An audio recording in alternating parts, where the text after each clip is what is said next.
Hello and welcome to Post, the channel where we discuss all things hockey and all teams. Boom, another elimination. Wow. I honestly thought this one was going 7 games. I just felt that these teams were so evenly matched defensively and even offensively. I think they're both a defense-minded team first. Winnipeg, a little bit more offense, obviously, but I really felt like this was a really tough matchup for each team. If you're Winnipeg, you're coming into St. Louis, and you've got a really tough defensive team and a goaltender that's been the best goaltender probably since January. So it's a really tough challenge for Winnipeg, and even for St. Louis. You know, you're facing a team with a lot of weapons. You've got Wheeler and Scheifele and Laine, and Kyle Connor's got an amazing shot. And Hellebuck has played, I think, fairly consistently this year, but he's had his struggles. He wasn't as good as he was last year. But I thought overall, just broadly from the beginning here, I thought it was a pretty good series. As a hockey fan, it was a pretty good series to watch. I was cheering for St. Louis, and I did predict them to win, so I'm happy with the outcome of this series. I can't say that for basically every other series because my bracket's pretty much toast. But Yeah. how do you feel about the series, just generally? Happy to see St. Louis win, frankly. I did pick Winnipeg, I think, in a 7-game series. St. Louis and Winnipeg had the same amount of I was going to say podal toints. Podal toints. Podal toints. Hashtag podal toints. They both had 99 podal toints. And like you say, very evenly matched when it comes to the rigors of a long season. I think a few bounces here or there, the series could have gone the other way. Yeah, I agree. They weren't really overwhelming domination type games, really. Both teams, in the games that they lost, were in those games until they lost fairly well. And it was interesting to see the last game and the gambles that were taken by Paul Maurice with that challenge. Had Winnipeg won that, we might be having a whole different conversation today. I agree. I think that that was a very strange game from the beginning. He had the goaltender challenge within a minute of the game, and then late in the game, they go down on a 4-minute penalty kill. They pull the goalie anyway to make it 5-on-5. They score a goal. They almost come back and win in that game. That realistically, they had no business winning. They had 6 shots after the second period. It was awful. It was just from awful. From a team from a desperate team that's going to get eliminated. You got 6 shots after 2 periods. What? Where's that desperation? Yeah, like, what's going on? Like, that's unacceptable. And Laine showed up fairly early in the playoffs in the round. He was on the scoreboard a bit, but he was really a non-factor the last couple of games, I thought. Yeah, he had a great, I would say, first 3 games or we'll say 4 games, but those last 2 games, I felt like he was pretty much invisible for the most part. He honestly, he did better than I thought he was going to do. If looking at the series in total, because he's been pretty cold this year, if you want to say, for Laine expectations. I would say. But yeah, I really thought that Game 5 was the whole story of the whole series. I mean, Winnipeg was up in that game. I think deservedly they should have won that game. Yeah. But then St. Louis came back in those last couple of minutes and tied the game, and then scored that 3rd goal with seconds left in the game, and like that was the series defining moment. Didn't even have to go to overtime to do that, and no. You would expect. I expected, okay, they're going to force overtime here, never thinking they'd score again. Yeah, and they did, and I think that was a dagger.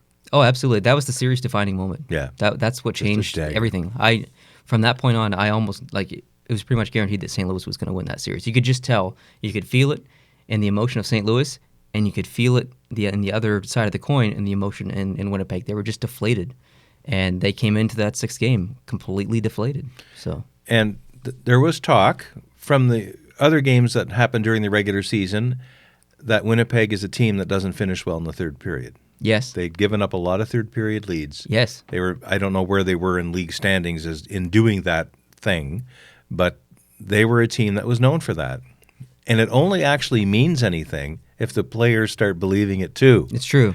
And I think after that Game 5, even if the players weren't prone to believe that earlier, they couldn't avoid believing it now because they saw it happen right in front of their eyes. And if they believe it, guess who are the only people who can change that perception? The Winnipeg Jets players. Exactly. Like, if you don't want people thinking that you are a sucky team in the 3rd period, you can change that. You're the only people that have that ability. Yeah. So and look what happened. They gave it away in Game 5. They It's did. unreal. They did. And being fans of a team that's prone to do that as well, Canadians. with 1 or 2 goal lead in the third period, the Montreal Canadiens of the last 10 years have decided to play defensive hockey, keep away type hockey, kitty bar the door hockey, and then they end up losing those games. Yep. And Winnipeg, to some degree, whether it's the same symptoms and cause and all of that, I don't know, but the same kind of thing happened. And I know what their fans are going through. Although I was hoping St. Louis would win the series, I was totally okay if Winnipeg had won it, because there's a large part of me that wants to see Winnipeg be successful. I agree. For their Yep, fan base. Totally. And I hope that day comes fairly soon, but it wasn't this year. What did you think about Dustin Byfuglien in the series? I felt there was pros and there was cons, and it was just extremes. Like, he got 8 points. He got more points than anyone else on Winnipeg. But he was so aggressive in like every aspect of his game. Like, he pushed Sundqvist into the net, which drove the net off. He backed into his own goalie, and then he took some stupid penalties. But then he scored some amazing clutch goals, and like he was just too engaged. And I think there is such a thing as being too engaged, and he was, in my opinion, too much of a good thing, really. In a way, he probably, if he dials himself down 10%, he doesn't have those problems when he doesn't score those goals either. Maybe. So, but with Scheifele on your team and Laine on your team and Wheeler on your team, if at the end of the playoff round Dustin Byfuglien is your leading scorer, then there's something wrong. Well, you got you have goal scorers like Laine, Kyle Connor. I think Kyle Connor is another example of someone who's trying to do too much in this series, because he scored some very clutch goals, some very pretty goals, and he had some really pretty plays, but he got caught so many times trying to do too much, and he would just give away the puck. And, I mean, St. Louis is a very opportunistic team. They just jumped on it, and away they went. And so it is, if you're a Winnipeg fan and you see this, a player trying to do too much, and we see that with Drouin in Montreal, it is very frustrating. It is. And I wondered at the beginning of this season, at the beginning of the series, the beginning of the playoff rounds, whether St. Louis was for real with that 8-1-1 run they had for the last 10 games of the regular season. I was critical of that because I looked at the teams they were facing. They weren't the greatest teams, and even the good teams were not playing with their foot on the gas. And I thought, is this real? Yeah, it is. It is real. It is Heck real. yeah, it's real. It's real. And something else that was working against Winnipeg was Ehlers. He got banged up a little bit. He was basically invisible in this series, and there's times where he wasn't even playing because of his injury. So that is unfortunate. You never want to see one of the best players be down with an injury or be a non-factor in the series because of an injury. Ehlers is a huge part of the Winnipeg culture, and if you watched playoffs last year, you know how important he was to that team. So huge. Frustrating, again, for Winnipeg fans to have to deal with that as well. If they had Armia still with them, do you think it would have made much of a difference? No. No, I agree. I don't think that one player makes that much of a difference. Winnipeg, and they still have some future issues with who to sign and who to keep, and they can't afford them all. That's the thing, too. They have a lot of decisions. They do. I think Laine is an RFA, and Myers is a UFA or an RFA. Hayes, obviously, was the rental. They needed to make a decision there. So they definitely have some decisions to make now as far as the roster. Yeah. But now you think the way we're talking that Winnipeg, the whole series was about Winnipeg when it was actually St. Louis. We haven't really talked much about their players and their outstanding performances from guys like That's Pennington. on purpose because it's coming up. I know on my list I have Winnipeg first. So I don't want St. Louis fans to think that we're just giving it to St. Louis because Winnipeg decided not to take it. No, it's coming. It's coming. It's coming. I promise. I thought Winnipeg was pretty bad word in the face-off circle. They, like Scheifele was 43%. Kopp was like 36.8% or something like that. They just, I don't know. St. Louis just had a really strong series in the face-off circle, and if you just look at the Toronto-Boston game the other day, face-offs are so critical. I mean, Marchand got that goal off the face-off. Yeah. And bang. And it's not just, I'm not talking about a strict face-off win where it goes back to the point and a face-off win. I'm talking about possession off of a face-off win. And a good face-off team like Boston can create plays and create goals quickly out of a good face-off win. And St. Louis is another one of those teams that can do that. And it's where every player goes after that face-off. If you're at center and you lose the face-off, you have a job, and you need to do that job. You have a place you have to cover. And if you're a split second too slow in doing that job, you're digging the puck out of your net. If it's one of these in your own zone face-offs. And we saw that in lights in that Boston game. Yes, we did. In lights. Anyway. If we flip to St. Louis, one of the best players, one of the most underrated players, I think, for St. Louis this series was Pietrangelo. It felt like he led that team emotionally, and he just kind of calmed everyone down in the back end there.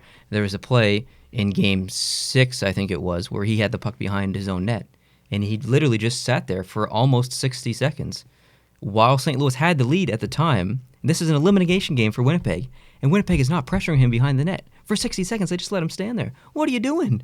Go get him. And, well, of course, you know what happens if you go get him, if he's a fast skater. Yeah. Now it's an odd man rush. You have to take that risk. It's an odd man rush coming your way. You have to do something. I'm not sure what you have to do there, but I think going around the net to go get him, I don't think is necessarily the right thing to do. I think it is when you're down a goal. If you're protecting a lead, why chase him? Let them waste the time. But force him to make a decision, and maybe you get lucky, whatever. You hustle back if I can't believe that Winnipeg just sat there for 60 seconds and didn't pressure him behind the net. I would like to have seen the entire ice service when that was going on. The cameras, unfortunately, just focused on him, the goalie, Bennington was standing there, and then whoever was the forechecker from Winnipeg. And then you just saw those three guys for that entire 60 seconds. You didn't really see a pullback to where everybody else was on the ice. But, again, you train from the time you're a kid to not go around and chase that guy unless you can beat him back, unless you can skate faster than he can. And maybe the way the setup was at that exact moment, whoever it was in the crease facing him knew that he couldn't outleg him on the way back, and maybe that's why he didn't go. I don't know. But you're told not to. And if your training is good and kicks in, sometimes it takes 60 seconds to get your brain in gear, but I don't know. Well, I think the training is ideally supposed to get the team more than 6 shots in 2 periods, but you have a point. There you go. But he was smart. The point is, I think Pietrangelo was smart. Even though he knew that he was getting pressured a little bit, or if he wasn't moving the puck because he thought he should move the puck. He was waiting until it was the right time to move the puck where he felt that he could make a play, and he did when he finally moved that puck and went all the way up to the other blue line. And I think it was maybe Sundqvist who basically walked in almost on a breakaway and got a good shot. And that's all because of the patience of Pietrangelo. Yeah. And I thought that was fantastic. So he was super underrated in this series. Yeah, a lot of times players will get so energetic that they're afraid to slow time down like that. Like he'll think, oh, it's the playoffs. I got to do something right now. No, you don't. And you made the point, and a good point. I think that his patience gave patience to others on the team. He's a great leader, so... St. Louis plays that dump and chase game on Coach's Corner that they showed a lot of really good examples. The defenseman will throw the puck up, and then the forwards will chip it in, or the forwards will just throw it in. You dump and chase, the old school style of hockey. Dump and chase, dump and chase, dump and chase. Puck goes in the corner, you skate in with speed, and then you bang them up and try and force turnovers. That is St. Louis hockey right now. Yeah. And it freaking works, and it's proof when you have patience and you do that, and you force turnovers and you're physical with them, that it creates plays. If you can force a turnover and then you can get possession in the zone, stuff can happen. If you're a team that can win those board battles when it is in that other team's corner because you've just dumped it in there, it's a positive. It's a way to add to your game. It's funny when I'm watching my team on offense doing that, I'm fairly happy they've done it because their success at crossing the blue line with possession of the puck is awful. So dump it in and go get it. Even if you only come out with it 50% of the time, you're better off than if you lose the puck at the other team's blue line and you're going back down in an odd man rush in the other direction. And you have to turn around, lose all your speed, and come back. Yeah. But another thing that Don Cherry mentioned, which I didn't really think about, is that the defenseman on the defending team at that moment, as you're dumping the puck into their corner, they hate that because they have to work. They have to go back and grab and dig for that darn puck. Maybe they're going to get it most of the time, but they use energy. And that energy reserve only last for so long. And it forces them to make decisions. That's right. And those decisions can sometimes result in mistakes, which sometimes can end up in the net. So it's always a good thing just to go get it. Dump it in and go get it. Although instinctively, why would you give up possession of the puck? I know, it's weird. It's hard for me to get past that point. But when you see the result, Yeah.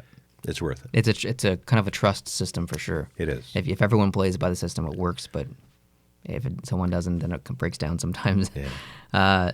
Jaden Schwartz was probably the definition of clutch in this series. He scored the last 4 goals for Winnipeg. Natural hat trick. The first one, which was that third goal that won them that Game 5 game, a couple seconds before it ended there. What you just said, the puck battles along the boards. That goal resulted in a puck battle along the boards, and smart hockey. He was in front of the net. He and the rest of the players were digging along the boards, and they weren't just trying to kill time down to get to overtime. They were actively trying to score a goal, and Winnipeg was just actively trying to kill the clock. 2 completely different mindsets, and hard work paid off for St. Louis there. And Jaden Schwartz in that final game, I mean, he's the reason that they won, other than Bennington. I mean, incredible. And I mean, not that they're the only 2 that showed up, but I'm just saying that he was very clutch in that last game. He scored 3 goals, hit the post on an empty net, almost had 4. So pretty good. I thought Sundqvist had a really good series. Yeah. Like, he's a pretty decent player, but I felt like he was elevated to a different level in this series. He had so many chances. He had scored some goals early in the series. He had a couple of basically he had 1 breakaway, I think, that I remember, and a couple of half breakaways. So really good series from him. Bozak was a great acquisition by St. Louis. A nice depth player with a lot of experience. So there's a lot of sneaky veterans on St. Louis that can be pretty clutch defensively as well. Yeah. I thought Tarasenko was, I don't want to say that he wasn't engaged, but I just expected a little bit more from him. I think he only had 2 points or something. He's a guy that scores a lot of goals. I think he holds I said it a couple games ago, the playoff record for the most goals by a Western Conference player in the past 5 years of playoff hockey or something like that. Wow. He scores a lot of goals. And I don't know, I just felt like he was trying to make plays versus shoot the puck. And he should just shoot the puck because he's got one of the best shots in the league. So many players in so many series Boston should just shoot the puck. should just shoot the puck. The cute dangle play, the extra pass, it's killing you. It's killing you. Stop it.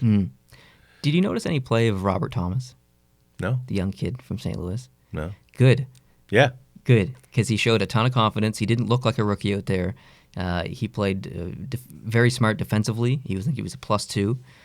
He really contributed to the team in a depth role versus a serious offensive role. He's going to be a very good player.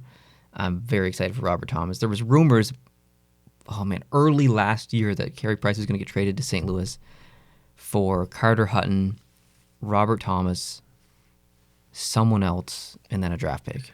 And I was pretty excited because I really liked Robert Thomas. He wasn't even playing in the NHL at the time, but I was excited for that. And it's cool to now see him in the NHL and doing well. Ryan O'Reilly, I think, is one of the best 2-way forwards in the game. He's almost the definition of power forward. He put on quite a show. He backchecks and he hits. He does everything. He's like Jamie Benn, except for he's not the captain. And I really, really like Ryan O'Reilly.